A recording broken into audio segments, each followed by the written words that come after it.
All right, it did. It's working so far, so good. All right, so we are going to start just by thanking the conference organizers. I really love the University of Utah and Leanne and Kathleen and everyone who helped us to have a really successful summit a few years ago. I wish I was there with you today, but we'll do what we can virtually. And I get to talk about one of my favorite subjects today, and that is about women's health. I'm just going to open this window here so you can get a little more light on. It seems like I've just totally blocked out. So, okay, much better. Okay, I'm not in the dark anymore. All right, so we're going to talk about one of my favorite subjects. As Kathleen told you in my introduction, I've done a lot of different things. I've been around a while, and really, my favorite subject is sex and gender-specific women's health, but I also have some things to talk to you about today around just the women's health focus as well. And one of the goals for this keynote is to tell you how I sort of put all the pieces together when I'm taking and making decisions for women based on evidence and science. So for the sake of transparency, I will tell you that I'm a former chemical engineer, and that being said, I'm a data nerd, and so I really do focus a lot of my work on the evidence, but there is something about the art of medicine, right? So we have to take that into account as well, and the personalization of medicine, which we try to do as we move forward in the science. So this is my bio. I wasn't sure if I would be here with you live today, but you can also just Google me, but don't believe everything you see on the internet. For disclosure, I have no conflicts of interest, no financial relationships as well, and my views are my own.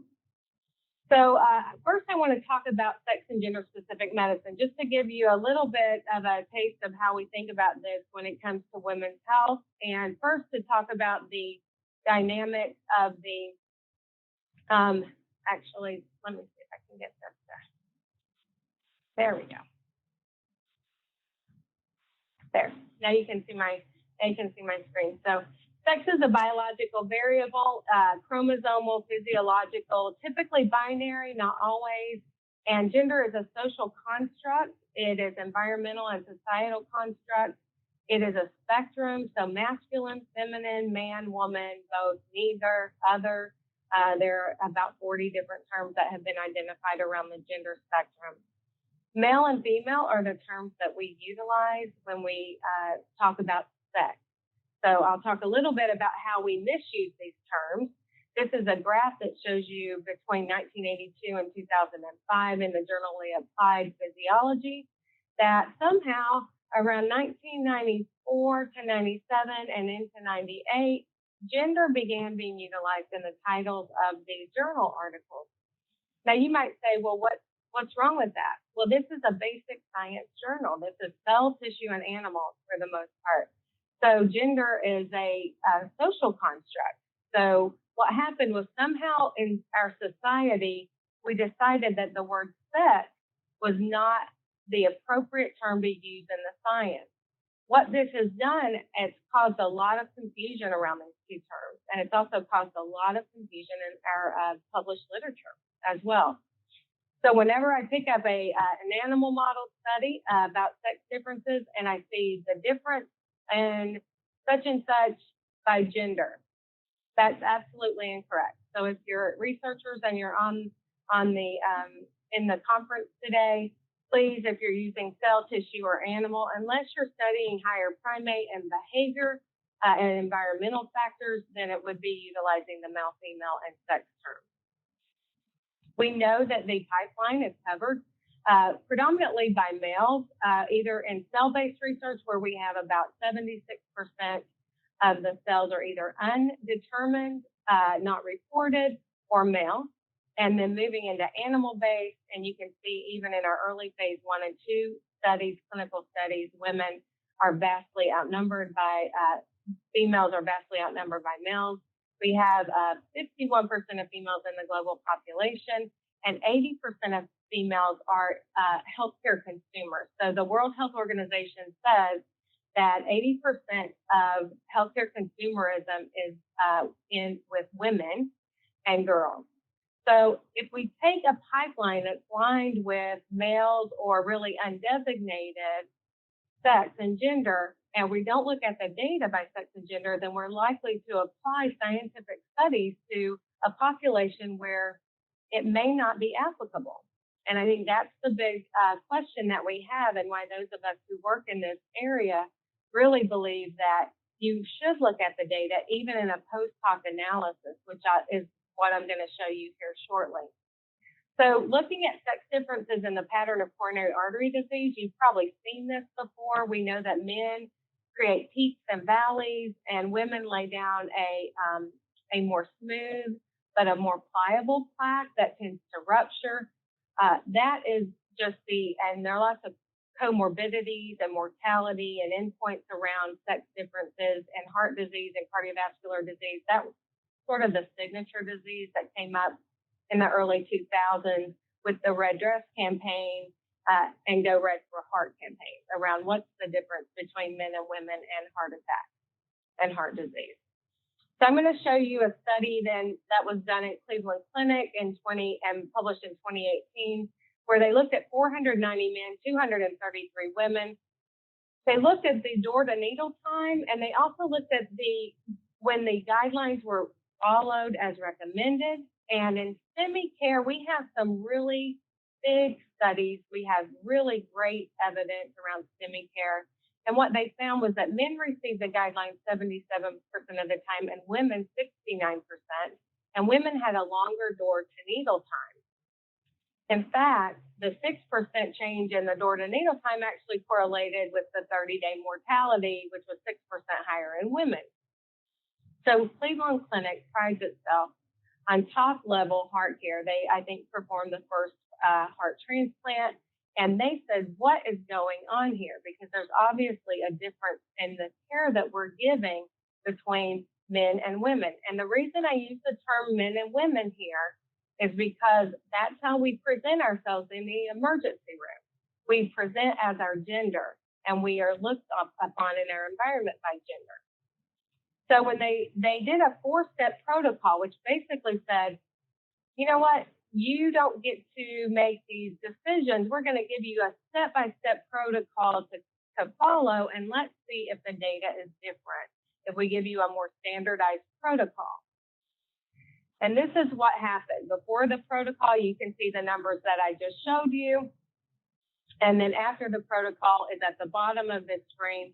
And you can see here, there's an 80%, 69% here, use of guideline-directed therapy, 80% after for women, and even men benefited as well from that.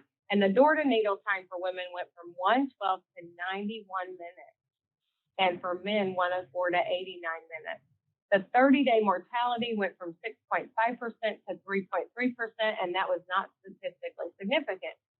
So if I were in the room with you, I would ask you, is this a sex difference or a gender difference? And you can actually answer in the chat box what you think this is. That's the fun part about being in a Zoom meeting.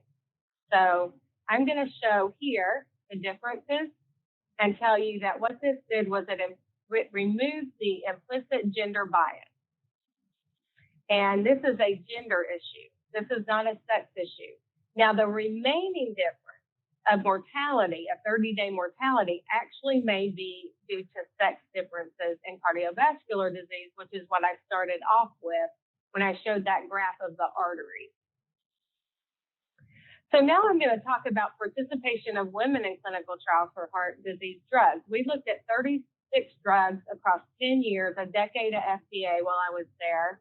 And we had a lot of nonprofit women and heart programs coming to the FDA and saying, look, you are disproportionately excluding women, allowing them to be excluded from cardiovascular trials, and we're not getting the data that we need to see if there's a true sex or gender difference, and we want you to look at the data and report it. Okay, So that's really where we started. And the reason being, for all the things you see in these quadrants, we think there's a difference. We think women are disproportionately excluded. So we did a study and we looked at women's participation in all of the pivotal trials. We looked at whether we had a reported sex and gender difference in the label, and we looked at the potential impact of the screening criteria. We had 5 major studies where we were able to look at the screening criteria, and not only the criteria, but we also looked at who was included and who was excluded by gender. Now, I'll tell you that I'm saying gender there as well, because when we screen in a clinical trial, we are in fact screening by gender, unless we ask specifically about biological sex. We looked at these 5 areas: acute coronary syndrome, MI, coronary artery disease, hypertension, and pulmonary arterial hypertension, which is why I said 6, and atrial fibrillation and heart failure. And we looked at all of the drugs approved over 10 years for those indications. What we found was that PAH had exceeded disease prevalence. So what we did was, instead of creating an absolute and reporting an absolute percentage of women who participated and men, we decided to take the disease prevalence and put that at the bottom and percent women who participated and create a ratio. Now, why might we do that? Well, we might do that because, take osteoporosis, for example. Osteoporosis is 80% women that are treated and 20% men. So if I came and wanted to have a trial where I enrolled 50% of men with osteoporosis and 50% women with osteoporosis, I would most likely have a very long time and a lot of challenges to get 50% men into that trial. So that being said, we decided to take this ratio and say, if 50% of women were enrolled in the trial and the prevalence was 50%, then that would equal a 1, and anything between 0.8 and 1.2 was in an acceptable range. So that's really how we did that. And we found that women were well represented in trials for hypertension and atrial fibrillation. They were overrepresented in PAH. And you may be sitting there nodding your head because of what I just explained, right? Pulmonary arterial hypertension is a disease predominantly in women and in younger and middle-aged women.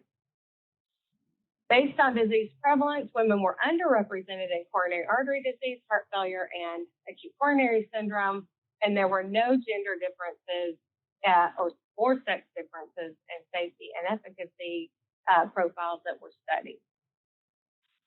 So why were women underrepresented? We looked at the granular screening criteria, and that did not exclude enough patients to account for any differences in the participation. Pre-screening factors may contribute more to low enrollment numbers, meaning identification of patients. You might say, I'm in a busy emergency room, I'm testing a drug for atrial fibrillation. I have 2 patients who came in AFib. One's an 80-year-old woman, and one is a 68-year-old man. And the charts, when we used to have paper charts, would be about this thick for the woman and maybe that thick for the man. And so you have to pick which one you're going to enroll before they get moved up for intervention. And you might pick the one that's more accessible, which would be the man, and probably on less drugs, less polypharmacy. So there are some things somewhere in that pre-screening area. We did note that the inclusion and exclusion criteria for any of the 5 major pivotal trials that we looked at did not exclude women disproportionately. So what did that? So I was in this group and I created this graphic for the publication. It's basically you get out what you put in. So if you look at the percentages here in these groups, we came out with about 1/3 women, and that's exactly what we put in. So women don't leak out more in the pipeline. They don't not finish the trials. In fact, women are more likely to participate in a clinical trial if you ask them. So a lot of the myths around not inviting women into clinical trials and disproportionately excluding women really didn't bear out for this particular pretty large scale study. So the issue is that when biomedical research applies findings from one sex or gender to the other and assume that results will be the same, we get surprises. So here's a new article. I tried to stick with 2019 and 2020 since this is a women's health update. And I wanted to identify the optimal doses of heart failure medications in men compared with women. And it was a prospective observational cohort trial published in The Lancet. So it's called the Biostat CHF trial. It's a post hoc analysis of 11 European countries with patients in heart failure in whom initiation of ACE, ARB, or beta blockers was encouraged by the protocol. Patients with a low EF were included. Patients who died within 3 months of the study were excluded in the data analysis. And the primary outcome was all-cause mortality or hospitalization. The findings were then validated in a follow-up study, the Asian heart failure independent cohort of 3,500 plus men and 961 women.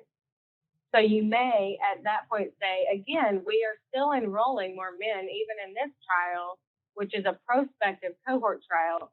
Women were represented at about 1/3 or a little more than the men.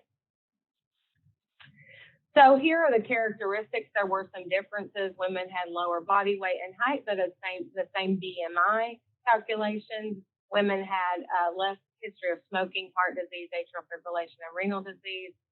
Women reported a lower quality of life than men despite having similar levels of pro-BNP, and the MRA use was greater in men than in women, both at baseline and at follow-up. So given all of that background, here's what they found. They found that for the best risk mitigation, meaning endpoints, hospitalization, composite all-cause mortality, that men received the best risk mitigation if they were at 100% of the recommended titration across the drugs, those 3 drugs, ACE, ARB, and beta blockers. They found that women received the best risk mitigation at 50% of the recommended dose. And the risk mitigation actually plateaued at 30%. So the question that the authors posited was, would women receive similar benefit at lower doses of drugs? Now, you and I, many of you on this in this conference actually know that women are more likely to report side effects of drugs. They are more likely to stop taking medications because of side effects. And there are many times in my practice that I would go low and slow on drugs when there wasn't an urgent need to go up very high very quickly because of an urgent health concern. And so this tells us that we're not really evaluating clinical trials in a way that is going to be maximally beneficial to men and women, and we may be over-treating some or we may be under-treating some. And that's really the last of the points I'm going to make to you today related to sex and gender difference. And I'll leave that topic with this cartoon that I've been using for so many years. You've probably all seen it before. But basically, not knowing the difference doesn't mean there is no difference. Another way of saying that is absence of evidence is not evidence of absence. So you have to know the difference to make a difference. And I'll leave you with that and move on into the women's health portion.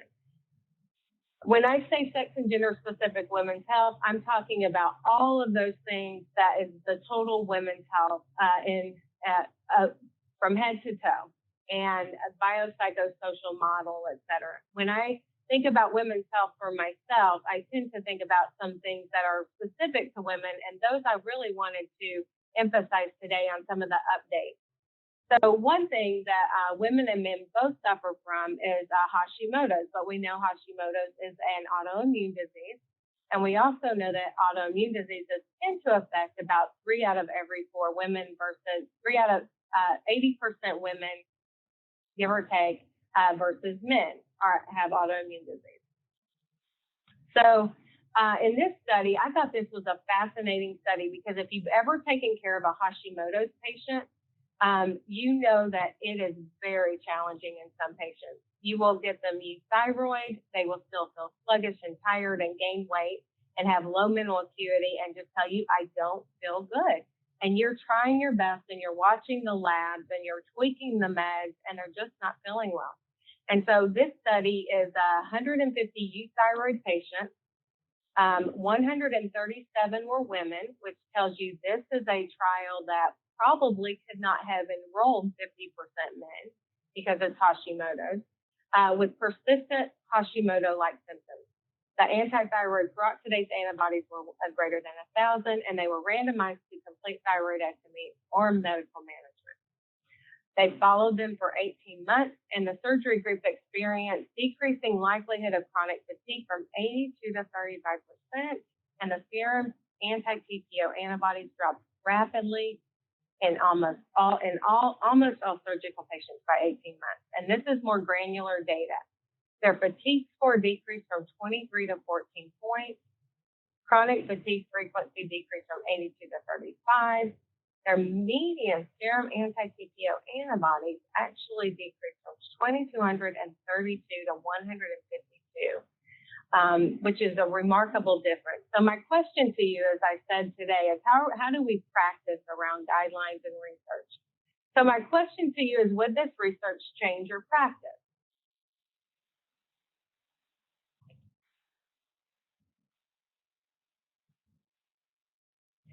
Well, let's look at the surgical outcomes, because I'm sure some of you were saying, well, I really want to know what the outcomes were from surgery. We know there's a risk of total thyroidectomy, and sure enough, they reported several cases of the things we know happen, except no relevant bleeding adverse events occurred. They did have 3 with persistent hypocalcemia. They had 4 unilateral recurrent laryngeal nerve palsies, 3 post-surgical infections, and less than 1 centimeter foci of papillary thyroid carcinoma was found on the past specimen. So I asked again. Now we know what the outcomes were from the surgical group. Would you change your practice? Well, I would consider changing my practice specific to women and men who had a failure to respond to therapy, were euthyroid, and despite that had a failure to respond to therapy with persistent symptoms of hypothyroidism, no organic symptoms that would explain that other than their hypothyroidism, and it was impacting their quality of life. So the answer that I give is that yes, I would change my practice for a subset of patients who had a Hashimoto's, and it was really impacting their quality of life. So when I was at the VA, we did some review of vaginal laser therapy for genitourinary syndrome of menopause. Now, there is genitourinary lasers that are approved for surgical procedures, ablations, and other FDA indications, but there is not a vaginal laser that's FDA approved for what we see now on the internet and in ads as vaginal rejuvenation. So this group wanted to study whether a vaginal laser therapy could actually benefit women who had genitourinary syndrome of menopause, what we used to call vaginal atrophy, with its symptoms of dyspareunia, dryness, etc. They enrolled 69 patients. 62 actually completed the entire protocol. 30 women were randomized to laser and 32 to estrogen cream, and the demographics did not differ between the two groups. So here's what the patients thought about vaginal laser therapy versus vaginal estrogen, which is really the gold standard. Better or much better, 85% of laser treatment and 70% of estrogen treatment. Satisfied or very satisfied, 78% to 73%. And there was no longer anything statistically significant as far as female sexual function, but the vaginal maturation index did remain higher with estrogen, as you might expect. So here are the contraindications listed on a label for vaginal estrogen. And I will tell you that during my time at FDA, I worked for about 14 months around the history of vaginal estrogens and why the labels looked like they did. In fact, they look very similar to systemic estrogen doses, even though they're just a few micrograms. So here are the contraindications for vaginal estrogen. Yet we do know that there's very limited systemic absorption at the very small doses that we utilize in daily practice currently. Here is the black box warning. So I actually tried to say, could we revisit this black box warning in vaginal estrogens, because women read this and they're terribly frightened to take vaginal estrogen. And what I was told was that anything that has to do with estrogen within the FDA labeling process has to have this black box warning, whether it's vaginal estrogen or another estrogen replacement therapy or menopause hormonal therapy. So if women who I would give them a vaginal Vagifem for vaginal atrophy, and I would talk with them about it, and I would tell them that they're going to see this in the label when they go to the pharmacy to pick this up. And they would read it, and many of them would stop utilizing their vaginal estrogen. So in some cases, you might say, well, vaginal laser therapy seems to be good. There weren't any adverse events. I might refer some of my women for vaginal laser therapy if they were just averse or had contraindications to utilizing vaginal estrogen. So the conclusion was that very similar outcomes, and overall 70 to 80% of participants were satisfied or very satisfied with either treatment. So looking at the risk benefit here, would this research change your practice? So I dug a little bit deeper because I thought, well, it might change my practice. Equal outcomes, less risk, although we don't have long-term data on efficacy for vaginal laser therapy, like does it need to be repeated, et cetera. And also on the right for vaginal estrogen, we don't have long-term outcome for safety data either. Then I started thinking about money and postmenopausal women and insurance coverage, and I know the gender differences in that as well. And so I wanted to know, how much does vaginal laser rejuvenation cost? And it costs $2,500 to $6,000 per treatment. That is a lot to pay out of pocket. So you might say, well, insurance might cover that, but actually the FDA put out a warning against the use of energy-based devices for vaginal rejuvenation in 2018 while I was there. If you go to this website, I actually helped write some of the content for this website because we were seeing a lot of people beginning to use vaginal or laser therapy for vaginal rejuvenation as a cash as bringing in cash revenue to practices. And so the FDA put out a safety warning against that.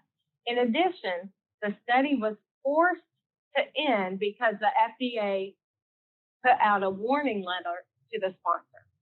So given the money, the FDA warning, and the study was stopped by the FDA, the question is now, would I change my practice? So probably not at that point. So bring it all together, painting that picture of would we actually adopt therapy for our patients. If there were no other alternatives and vaginal laser therapy was the only alternative for a patient who had significant quality of life issues, then I would consider it. So now let's look at really the bread and butter for those of us in women's health that we do, our PAP and pelvic exams and the impact of unnecessary PAP and pelvic exams as our guidelines have changed over the past decade. So in this study of data from the National Survey of Family Growth, I'm going to move that up there, from 2011 to 2017, an estimated 2.6 million women aged 15 to 20 years in the U.S. received a bimanual pelvic exam, and 54% of these were possibly unnecessary, according to the authors. And 2.2 million received a Pap smear, and 71.9% of these were potentially unnecessary. So the results suggested that compliance with current professional guidelines regarding the appropriate use of these examinations and tests may be lacking. So I thought, how do we change practice? So I went back and looked at the historical literature around overuse of Pap smears because I had seen publications in my earlier practice, and really since the early 2000s, there have been publications about we're doing too many Paps. We're testing too many women unnecessarily. When HPV testing came out and we started marrying those two tests, and we kept doing Pap smears, we definitely were over-testing women. This is what happens when you over-test women unnecessarily. It costs emotional, psychological, tangible costs as well. And women will avoid coming in if they think they're going to get an annual exam, and they have a fear around that. So I think we need to be really careful about following the guidelines, utilizing there are times to go outside of the guidelines, but I don't think there's 72% of the time that we would go outside of the guidelines and would have a reason to do that. The authors estimated that the unnecessary PAPs cost more than $123 million a year. What else can we do? We can educate our current and future providers about the guidelines. Here are the guidelines. This is the 2018 U.S. Preventive Task Force guidelines, and there are others from ACOG and American Cancer Society and others. But they're fairly similar. And the one about don't perform another Pap smear in a woman age 65 or over who's had adequate screening for 10 years and isn't at high risk, that actually was a grade D. And so that is debatable. The grade A recommendations there are fairly well accepted. The major reason to perform a Pap smear, other than observing the labia and vulva and the vagina for lesions, also doing a bimanual exam, there are many chief complaints that a woman might come in with where you would need to do this, but the initial reason and major reason to perform a Pap smear was screening and prevention of cervical cancer. We know that cervical dysplasia traverses very slowly in many women, maybe not those with underlying immunocompromised systems. And so we want to catch it here before it becomes dysplastic, malignant, and metastatic. And so this is why Pap smears have really slowed down the death rate, whereas cervical cancer used to be the #2 killer for women. It is now the #4 cancer killer. So who dies from cervical cancer in the U.S. in this day and age? Still 4,170 women succumb to this disease in 2018. So despite using Pap smears and HPV testing and all of those tools in our toolbox, we still have 4,100 plus women annually dying from the disease. Well, who dies from this disease? It's marginalized populations, poor women, women from communities of color, non-U.S. born women, rural settings, and also trans men who have not undergone surgical transition. And I think we need to be aware of that because a way to close this gap is actually around healthcare disparity and increasing access. And I think we need to be very aware that we have not really done, we've not reached the end of that when it comes to cervical screening. We have more we can do.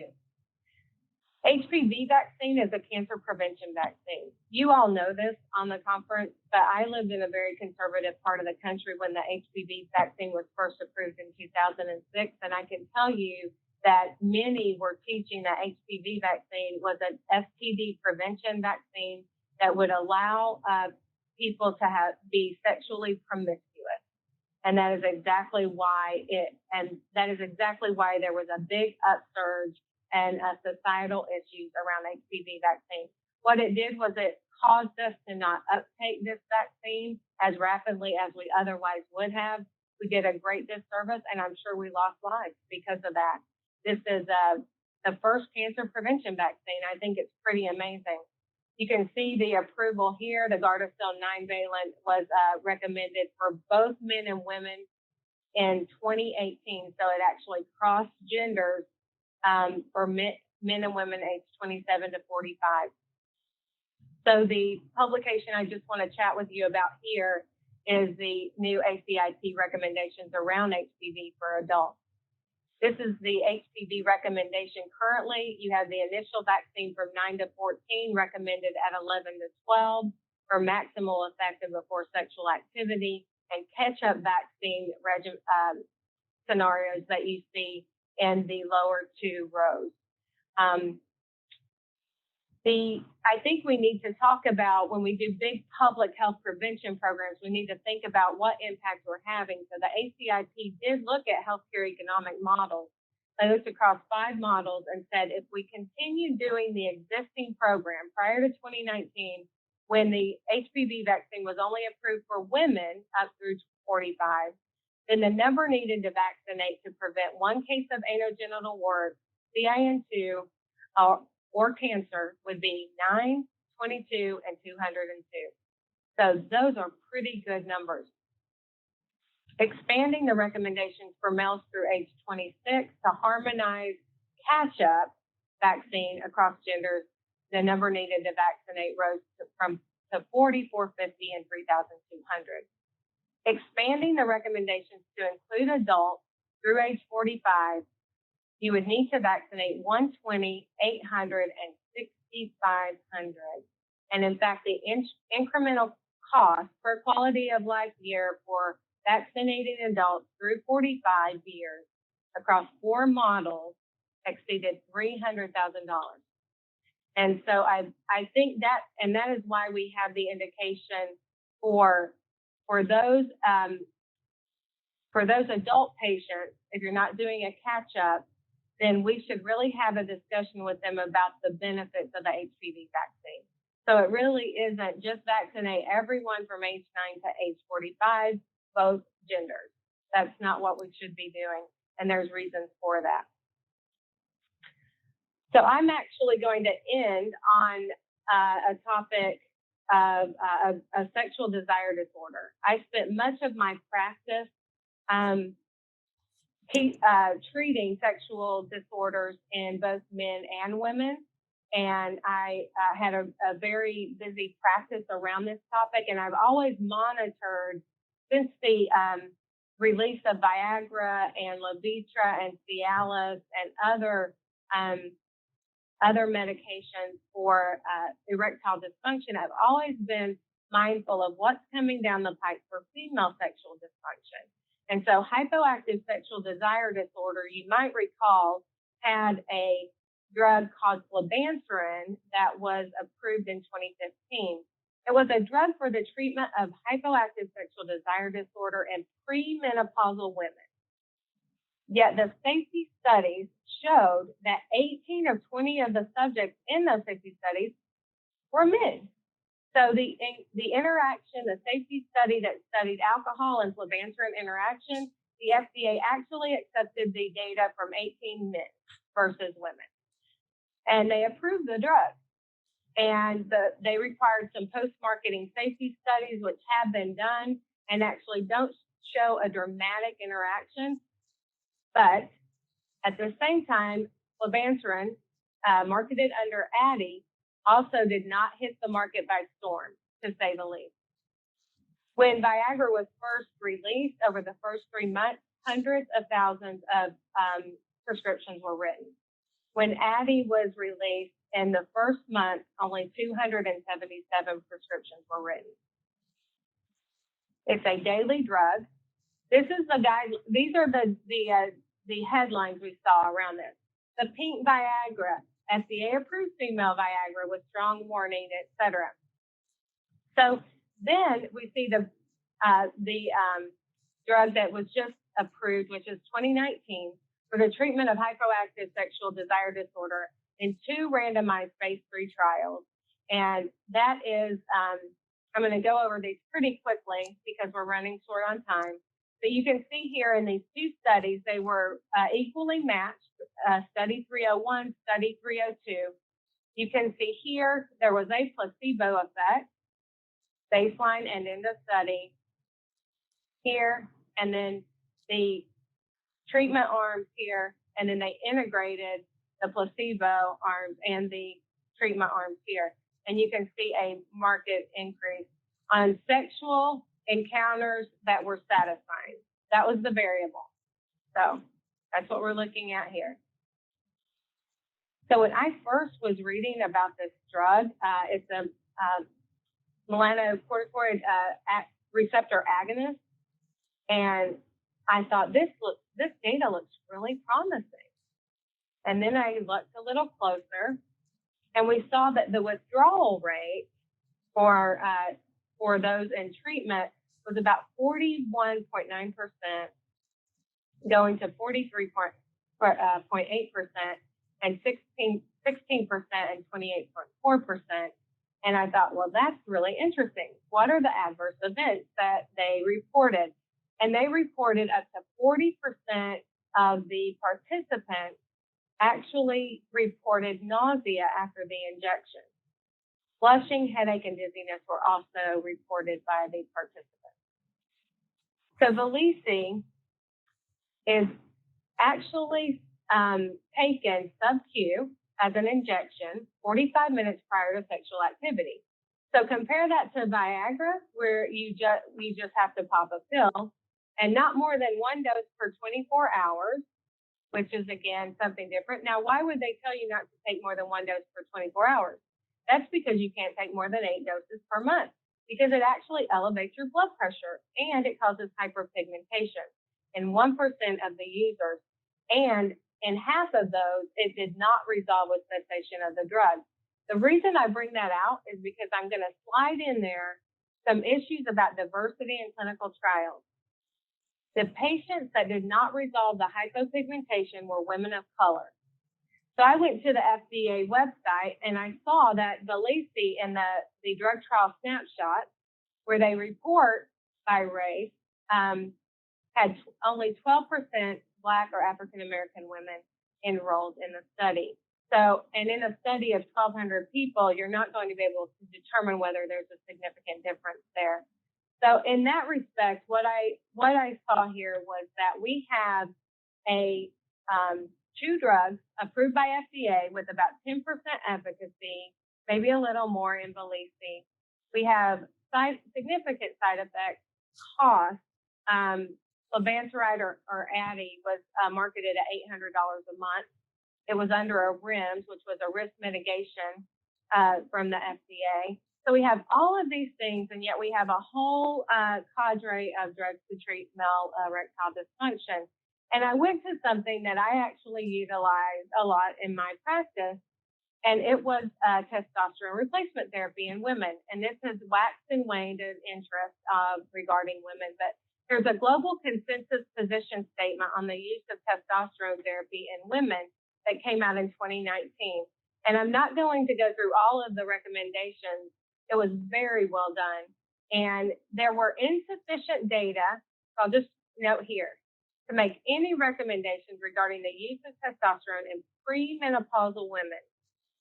So when I was performing a lot of frequent sexual dysfunction consultations, many of the women that came to me with complaints were postmenopausal women. The two drugs that I just told you about actually are for the treatment of premenopausal women. What this consensus group found was that it does exert a beneficial effect on sexual function, including all of these in postmenopausal women, and a reduction in sexual concerns, and it's a level 1 grade A recommendation. So while not a randomized placebo-controlled trial, which we do like to see that data, you can see that testosterone therapy in postmenopausal women has promise. Now, there are side effects and safety concerns, and I don't have time to go into those today, but I would just say that it's very interesting that we have this many prescription testosterone replacements, FDA approved for men, And we have this many prescription testosterone, FDA approved prescriptions for women, pharmacotherapy. So on that note, by the way, I enjoyed my 4 years at the FDA, and I really loved all of the experience that I got. And I'm not trying to bash the FDA by any means, but I am a little I'm very interested in why the 2 drugs that were approved, and the testosterone patch that went up for approval about 15 years ago with very similar efficacy data was not approved by an expert, recommended by an expert panel. And so maybe it's time, if any of you are out there studying testosterone therapy or know someone who is, it's time to get those in the pipeline and run those back through the FDA. I think FDA's awareness of this issue has really improved, and they've become much more savvy around hypoactive sexual desire disorder for women.